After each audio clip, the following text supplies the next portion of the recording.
ជំរាបសួរបងប្អូនទាំងអស់គ្នាថ្ងៃនេះខ្ញុំនឹងបង្ហាញពីរបៀបធ្វើប៊ឺក្រឡុក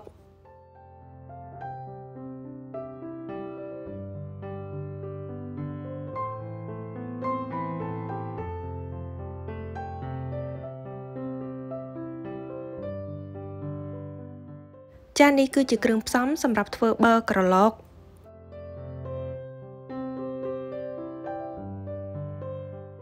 ជាដំបូងគឺយើងត្រូវយកផ្លែប៊ឺទៅលាងទឹកឲ្យស្អាតរួចហើយយកវាមកពុះជាពីរនិងយកគ្រាប់ចេញ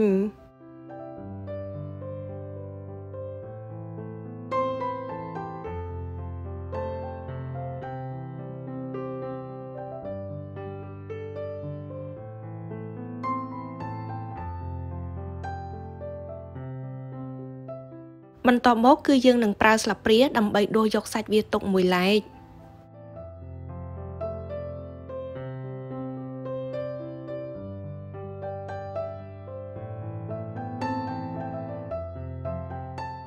ឥឡូវនេះសាច់ប៊ឺរបស់យើងគឺដួសបានរួចរាល់ហើយដែលមានទម្ងន់500ក្រាមឬក៏ 1.1 ផោនអញ្ចឹងនៅពេលនេះគឺយើងអាចចាប់ផ្ដើមយកប៊ឺមកក្រឡុកបានជាដំបូងគឺយើងត្រូវដាក់ដុំទឹកកកដែលយើងបានវាយបំបែកតូចៗល្មមចូលទៅរួចហើយគឺយើងនឹងដាក់សាច់ប៊ឺដែលយើងទើបតែដួសរួចអំបញ្ញមិញនឹងដាក់ចូលទៅតែម្ដងនេះគឺជាទឹកខ្ទិះដូងចំនួន 1/4 ខាប់ឬក៏60 មីលីលីត្របន្ទាប់មកគឺជាទឹកដោះគោស្រស់ចំនួន 1/4 ខាប់ឬក៏60 មីលីលីត្រដូចគ្នាជាចុងក្រោយគឺជាទឹកដោះគោខាប់ចំនួន 7 ស្លាបព្រាបាយនៅពេលនេះគ្រឿងផ្សំរបស់យើងគឺបានដាក់ចូលទៅក្នុងម៉ាស៊ីនក្រឡុករួចរាល់ហើយអញ្ចឹងគឺយើងអាចចាប់ផ្ដើមក្រឡុកបានបងប្អូនត្រូវក្រឡុកគ្រឿងផ្សំទាំងអស់នោះរហូតដល់ម៉ត់ខ្លាំងមែនទែនឥឡូវនេះប៊ឺរបស់យើងគឺឡើងបានម៉ត់ល្អហើយដូច្នេះបងប្អូនអាចចាក់វាចូលកែវបាន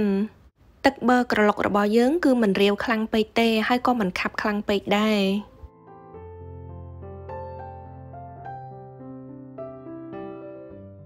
ប៊ឺក្រឡុករបស់យើងគឺធ្វើបានរួចរាល់ហើយ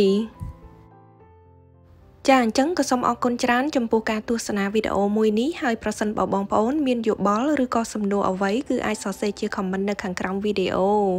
ជាចុងក្រោយក៏សូមឲ្យបងប្អូនទាំងអស់គ្នាជួយ like និង share វីដេអូនេះឲ្យបានច្រើនផងហើយកុំភ្លេច subscribe នៅក្នុង YouTube Channel របស់ខ្ញុំដែលមានឈ្មោះថា Somar និងសូមឲ្យបងប្អូនទាំងអស់គ្នាជួយ like និង follow Facebook page ទាំងពីររបស់ខ្ញុំផងដែរហើយចាំជួបគ្នានៅក្នុងមុខម្ហូបឬក៏បង្អែមបន្ទាប់ទៀតអរគុណច្រើនជម្រាបលា